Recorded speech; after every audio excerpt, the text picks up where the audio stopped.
Bienvenue sur le podcast Les Briseuses de Cycle, le podcast des femmes courageuses qui osent voir la vérité en face pour se guérir et briser le cycle de la violence familiale. Je suis Naira, coach, thérapeute, alchimiste et transformatrice, et je te partage dans ce podcast des clés de vérité pour te permettre des prises de conscience et d'entamer toi aussi ton merveilleux chemin de guérison et d'élévation. Alors bienvenue dans ce nouvel épisode. Aujourd'hui, nous allons plonger dans une dynamique toxique qui marque vraiment profondément l'enfance et la vie d'adulte. C'est quand on a une mère victime qui se considère comme une victime, qui agit comme une victime, et qu'on devient par conséquent une petite fille thérapeute. Alors si toi aussi tu as grandi avec une mère qui se présentait toujours comme une victime, qui se plaignait de tout, qui remettait toujours la faute de ce qui lui arrivait sur les autres, qui prenait jamais ses responsabilités, qui pleurait devant toi souvent. Voilà, ce genre de comportement qui te faisait sentir comme si elle était vulnérable, fragile, qu'elle avait besoin de toi pour être protégée, guidée aussi dans sa vie. Si tu t'es retrouvé à lui donner des conseils alors que tu étais un jeune enfant, alors que c'était censé être l'inverse, eh bien, bienvenue dans cet épisode parce que je pense que ça va te parler. Si tu as connu ce genre de situation, malheureusement, en fait, ce qui s'est passé, c'est que pour t'adapter, pour répondre aux besoins de ta mère, tu l'as fait parce que c'était une question de survie, parce que c'était le seul moyen d'être en lien avec elle et d'avoir ce sentiment d'amour et d'être aimé. Donc, du coup, tu t'es adapté à ce rôle de victime qu'elle se donnait et du coup, par conséquent, tu as endossé très tôt un rôle qui n'était pas le tien, clairement, celui de soignant, donc infirmière, confidente, sauveuse, thérapeute, psychologue, copine aussi, pourquoi pas, donner des conseils. Alors, ce qui se passe en fait, c'est que quand une mère, elle se vit comme une éternelle victime, donc soit la victime de son compagnon, elle peut se voir comme la victime de la société, de sa famille, ou même de la vie en général, tu vois. Elle peut avoir tendance à dire que la vie est dure, que... Oui, que c'est ça, que la vie est dure, que la vie est injuste, que les gens sont dangereux, nous veulent du mal, que les gens sont méchants, que, que c'est ça, en fait, que... Elle peut aussi aller jusqu'à dire bah voilà, qu'on n'est pas en sécurité, qu'on peut avoir confiance en personne, ce qui n'est pas toujours totalement faux, mais quand c'est répété très souvent et à un jeune enfant, ça t'imagines les conséquences après sur l'anxiété, sur le manque de confiance que ça va générer en toi, dans, la, dans tes futures relations et dans ta place que tu vas prendre sur Terre. Donc ce qui se passe, c'est que quand ta mère, donc elle se vit comme une victime, elle n'arrive plus du coup à incarner son rôle de figure maternelle, qui est censée être la figure protectrice, la figure stable, la figure sécurisante. Tu comprends? Donc, comme pour elle dans sa tête, c'est une victime, la vie est dure, etc., tout le monde lui en veut. Tu vois, c'est un peu ce côté un peu délire de persécution. Donc la victime, et si tu vas jusqu'au degré maximal, elle peut se ressentir comme si elle était persécutée par la vie, par les autres, par Dieu même en général, tu vois, que Dieu ne l'aime pas, que Dieu lui en veut, que c'est dur, etc., etc. Donc si du coup elle est dans ce rôle-là, forcément elle ne peut pas jouer la figure stable, sécurisante et protectrice qu'est normalement une mère.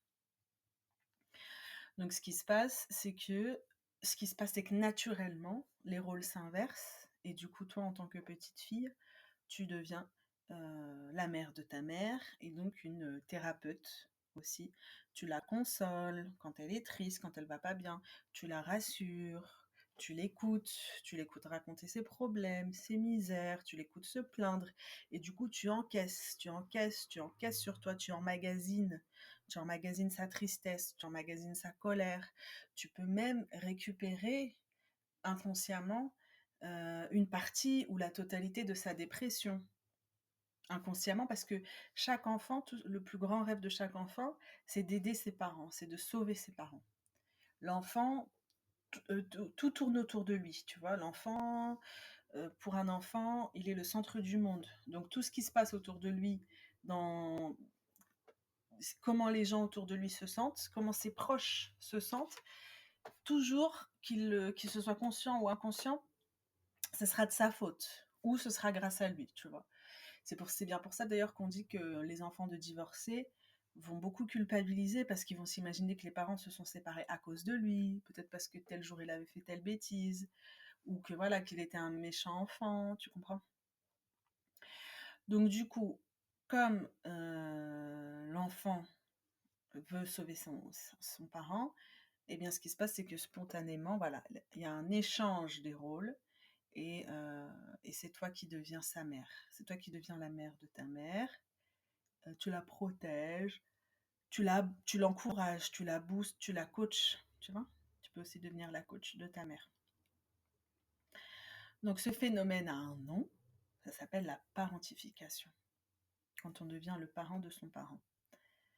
Euh, voilà. Et du coup, ce qui se passe, les conséquences de ça, c'est que vu que tu deviens le parent de ta mère, bah, tu n'es plus enfant. Ça sacrifie ton enfance. Tu as perdu ton innocence, ta légèreté, ce qui fait qu'on est enfant. C'est quoi la différence fondamentale entre un enfant et un adulte? C'est l'insouciance.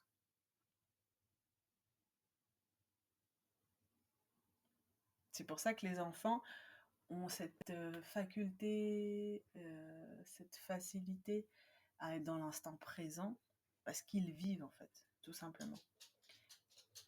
Ils vivent ce qu'ils ont à vivre dans l'instant, tu vois. Ils ne sont pas là à anticiper le futur ou à ressasser le passé. Ils ne sont pas là à penser à leurs problèmes actuels, problèmes financiers, problèmes de relations, etc. Ils sont juste en train de vivre ce qu'ils sont en train de faire ou ce qui se passe maintenant, tout simplement. Voilà, c'est ça la différence entre un enfant et un parent. Et du coup, le fait de devenir le parent de ta mère te coupe de ton enfance. Tu sacrifies ton enfance à partir du moment où tu endosses ce rôle. Alors en effet, à court terme, d'avoir une mère victime, ça peut donner cette impression de bah oh mais c'est super, vous avez une super complicité, t'as une super complicité avec ta mère. Elle te raconte tout, voilà, vous avez vraiment une relation, vous êtes super proches, c'est génial. En fait, de l'extérieur, ça peut apparaître comme ça, mais sauf qu'à l'intérieur, bah toi, tu connais les revers de la médaille. Tu sais ce que tu portes sur tes épaules, ce que tu prends sur toi qui ne t'appartient pas, tu vois. C'est comme si tu étais en train de... tu récupères le poison de ta mère pour la soulager, pour lui rendre la vie plus facile, mais c'est pas ton rôle, c'était pas ton rôle. C'était pas le rôle de ta petite fille intérieure. Et donc sur le coup, à court terme, on peut se dire oh bah tiens, cette petite fille est très mature, dis donc. Elle rentre de l'école toute seule, elle donne des conseils à sa mère, elle l'aide à s'occuper de la maison, très jeune, elle lui donne des conseils sur ses choix de vie, elle la console, sa mère se confie à elle, elle prend aussi pourquoi pas en charge sa santé, tu vois. Elle l'aide dans plein de choses. On peut dire que c'est une enfant sage, elle est sensible, elle est adorable. Mais toi, tu connais en fait les réalités à long terme et tu sais que les conséquences, elles sont très, très lourdes. À savoir que déjà, tu n'arrives pas à, à connaître tes propres besoins. Tu n'arrives pas à connaître tes propres besoins. Pourquoi? Parce que très jeune, tu as été focalisé sur ta mère. Tu as été focalisé sur ses besoins à elle. Tu as développé une suradaptation, une hypersensibilité. Aujourd'hui, c'est un peu à la mode de parler d'hypersensibilité, mais toi, tu l'as développée pour ta survie parce qu'il fallait que tu sentes, que tu pressentes les changements d'humeur de ta mère. Il fallait que tu as développé ce don, parce qu'en réalité, c'est un don, hein. Une fois que tu en as conscience et que tu arrives à le maîtriser, c'est un don. Euh, et du coup, ce don qui a fait que tu ressentais les émotions de ta mère avant même de ressentir les tiennes. Donc, du coup, comme pour pouvoir répondre à ses besoins et pour pouvoir apaiser ses émotions quand elles étaient négatives, etc., bah, tu étais focalisé sur elle, tu étais connecté à elle, tu vois, c'est comme la dernière fois quand on parlait de la mère fusionnelle, c'est ça. Tu t'es fondu en elle, tu as fusionné avec ta mère pour ne faire qu'un avec elle et pour pouvoir penser ses blessures, ressentir ses besoins, les anticiper, y répondre, comme si tu étais sa mère, la mère de ta mère. Et qu'est-ce que ça fait ça? Ça fait que tu peux pas être à deux endroits en même temps.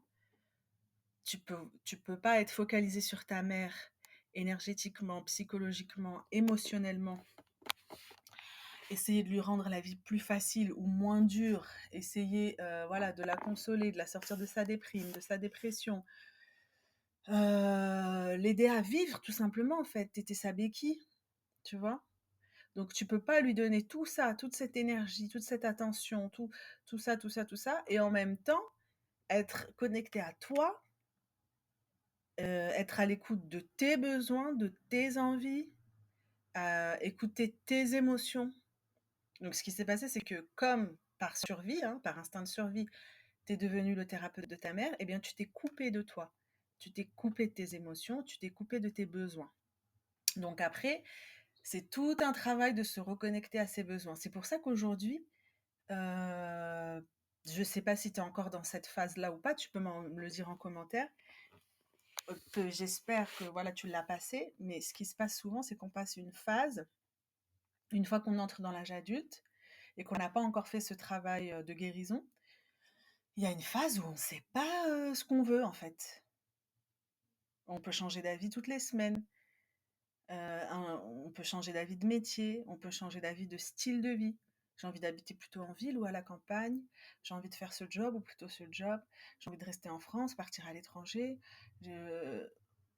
Et en fait, euh, on doit réapprendre ce qu'on était censé apprendre dès notre plus jeune âge, à savoir de quoi j'ai besoin, qui je suis moi.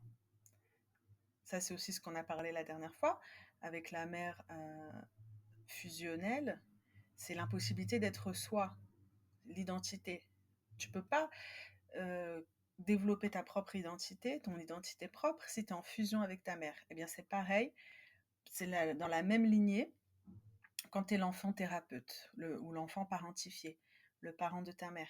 Tu ne peux pas savoir de quoi tu as besoin, quelles sont tes émotions, comment est-ce que tu te sens là tout de suite. T'as pas appris tout ça puisque tu étais complètement focus sur ta mère, fusionné avec elle pour l'aider à vivre, l'aider à survivre. Donc, tu t'es complètement coupé de toi, de qui tu es, de quoi tu as besoin et de qu'est-ce que tu ressens là maintenant. Tu t'es coupé de ton corps et de tes émotions. Donc ça, effectivement, tu imagines les conséquences que ça a, de ne pas savoir comment je me sens, de quoi j'ai besoin, qu'est-ce que je veux. Ben ça crée des années comme ça de flou artistique, de confusion, d'errance, de choix. Tu commences un truc, puis t'arrêtes, puis en fait ci, puis en fait ça, ou tu vas te mettre dans des situations où en fait, tu te rends compte que ça ne te correspond pas. C'est voilà. Donc ça vient de là. Ensuite, une autre conséquence d'avoir été le thérapeute de ta mère, c'est que tu vas avoir tendance à te sacrifier dans tes relations. Bah oui, puisque tu as le syndrome du sauveur, forcément. Puisque depuis ton plus jeune âge, on t'a donné le rôle de sauver ta mère. Donc forcément, tant que tu n'as pas vu ça, tu ne l'as pas conscientisé, tu ne l'as pas guéri, tu t'es pas mis à la place de cet enfant en te disant, de cette petite fille, en lui disant, je suis désolée, c'était pas ton rôle, t'avais pas apporté tout ça à cet âge-là. Tu vois, tant que t'as pas fait tout ça, ce travail de pardon et libération, tu vas rejouer dans tes relations. Donc peut-être pas les relations collègues ou de voisins, bonjour, au revoir, mais les relations proches qui ont une importance pour toi, des relations amicales proches, des relations amoureuses, tu vas rejouer ça, vouloir sauver l'autre. Et après, je dis ça, mais tu peux même vouloir sauver des inconnus parfois, tu vois. C'est le syndrome du sauveur. Alors, oui, c'est bien d'être généreux, d'être altruiste, de vouloir aller vers l'autre. Mais faut avoir aussi ses propres limites et il faut faire attention dans quelles limites est-ce que ce n'est pas du sacrifice. Parce que le syndrome du sauveur, on fera un épisode bien spécifique là-dessus. Le syndrome du sauveur, c'est vraiment se sacrifier pour l'autre, quoi. C'est un peu lié à la dépendance affective. C'est j'ai besoin, il faut que je sauve l'autre, quoi. Il faut que je le sauve absolument. Il faut que je le sauve. Sauf qu'en fait, en voulant sauver l'autre, c'est qui que tu veux sauver? C'est toi. C'est toi-même que tu veux sauver. C'est pas l'autre en réalité. C'est toi-même. Et quand tu donnes, ce que tu attends en fait, c'est que les autres te donnent la même chose que ce que tu donnes. Sauf que tu seras jamais satisfaite. Parce que ça marche pas comme ça. Parce que quand tu donnes, il faut que ce soit vraiment inconditionnel, sans attente, et pas par besoin. Tu comprends? Ne pas donner de manière... parce que ça vient d'un espace de manque, ça vient de l'espace d'une blessure. Si tu donnes de l'espace d'une blessure, tu seras jamais satisfait. Si tu donnes parce que juste de donner, ça te fait du bien et que t'attends rien en retour et que tu cherches pas à être aimé ou à être reconnu comme quelqu'un de bien, etc. Là, c'est totalement différent. C'est juste le fait de l'acte de donner qui fait du bien, tu vois. Donc, ce qui se passe aussi, une autre conséquence, c'est que tu attires des partenaires toxiques, comme je viens de dire, hein, avec qui vont reproduire ce schéma de se faire passer pour victime et toi leur sauveuse. Et enfin, une autre conséquence, c'est ce sentiment d'injustice, tu vois. J'ai tout donné, je lui ai tout donné, j'ai donné toute mon énergie, j'ai tout fait pour elle, je me suis sacrifiée, etc. Mais qui m'a protégée, moi, quand j'en avais besoin? Qui m'a conseillé, moi? Qui m'a guidée quand j'avais des doutes sur ma vie, tu vois. Donc, c'est ça. Alors maintenant, on va en venir à des pistes de guérison, si tu as connu cette situation. Donc déjà, la première étape, comme toujours, c'est la prise de conscience. Donc ça va être un travail introspectif de te rappeler des événements dans lesquels tu as joué ce rôle de sauveuse, de thérapeute, de psy, d'infirmière pour ta mère. euh, et te pardonner. Et éventuellement voir qu'est-ce que tu aurais aimé qu'il se passe à la place. Tu vois, si ta mère avait été la mère idéale et qu'effectivement elle avait eu ses problèmes, etc. Est-ce que peut-être tu peux essayer de réécrire l'histoire comme tu aurais aimé que ça se passe? Qu'elle se ressaisisse, qu'elle se fasse aider par quelqu'un d'extérieur, un adulte, qu'elle te laisse ta place d'enfant, qu'elle te rassure. Voilà. Euh, et surtout, c'est un travail avec toi-même, de ressentir de l'autocompassion pour toi, que c'était violent ce que tu as vécu, que c'était totalement injuste, que tu n'as pas été respecté dans ta place d'enfant. Et il lui a apporté beaucoup, beaucoup, beaucoup, beaucoup d'amour à la petite fille à l'intérieur de toi. Ensuite, une autre piste de guérison, c'est de poser des limites avec ta mère aujourd'hui. Si vous continuez à avoir le même schéma relationnel, si elle continue comme ça de se déverser sur toi, de se confier à toi, de te faire porter ses émotions, etc., commence à poser tes limites. Maintenant, tu es une adulte, tu es capable d'avoir ce raisonnement intérieur. Alors, poser des limites, c'est facile à dire, mais effectivement, pour arriver à le faire concrètement dans la matière et dans la vie, c'est autre chose. Tu sais, on dit toujours, on pense à des phrases qu'on aurait aimé dire à l'instant où quelqu'un nous a manqué de respect, par exemple, on se dit tiens, j'aurais dû dire ça, on n'a pas eu la répartie qu'on aurait aimé avoir dans l'instant. Ça peut être le cas avec ta mère et de toute façon, rien ne t'empêche d'écrire à l'avance ce que tu aimerais lui dire, de lui dire pourquoi pas par écrit, par téléphone, si tu n'arrives pas à le dire en face. Euh, Voilà, des exemples, c'est que, bah, tu n'es pas sa psy, que si elle a besoin d'aide, elle peut se faire aider par des professionnels, que tu l'aimes de tout ton cœur, mais que tu n'as pas à porter sa tristesse, que tu n'as pas à porter, sa dépression, que, tu as aussi ta vie à construire et que, bah, si elle t'aime, elle devrait, le comprendre et ne pas se déverser sur toi comme ça, ne pas te faire porter la le poids, le fardeau, de son malheur et de sa souffrance. Et que pour ça, bah, tu as besoin qu'elle te tu peux décider de te libérer. Tu n'as pas besoin d'attendre qu'elle te libère. Tu décides de te libérer de ça, de cette loyauté finalement. C'est une loyauté à la souffrance maternelle. Tu as le droit d'être déloyal à la souffrance maternelle pour être loyal à toi-même, à ton bonheur et éventuellement loyal au bonheur des générations futures. Et enfin, une autre piste de guérison, ça va être d'apprendre à recevoir et non plus être dans le don. Toujours donner, donner, donner, donner. Et quand on te donne quelque chose, tu as du mal à recevoir. Si on te donne un compliment, un conseil, on te fait un cadeau, voilà, tu as du mal à recevoir parce que tu n'as pas appris. Parce que depuis que tu es enfant, ta mère ne t'a donné que très peu de choses ou des miettes. Tout ce dont tu avais besoin, tu ne l'as pas reçu. Et c'est toi qui donnais. Donc là, ça va être un travail inverse, de te connecter à ton énergie féminine et d'être dans la réception. Voilà pour aujourd'hui. Dans le prochain épisode, on ira plus loin dans cette dynamique de mère immature, avec le thème essentiel qui est la mère immature et comment l'enfant, la petite fille intérieure, est devenu parent de sa mère. Donc je te dis à bientôt au prochain épisode. Et surtout, n'oublie pas, fais-toi un câlin, parce que tu le mérites.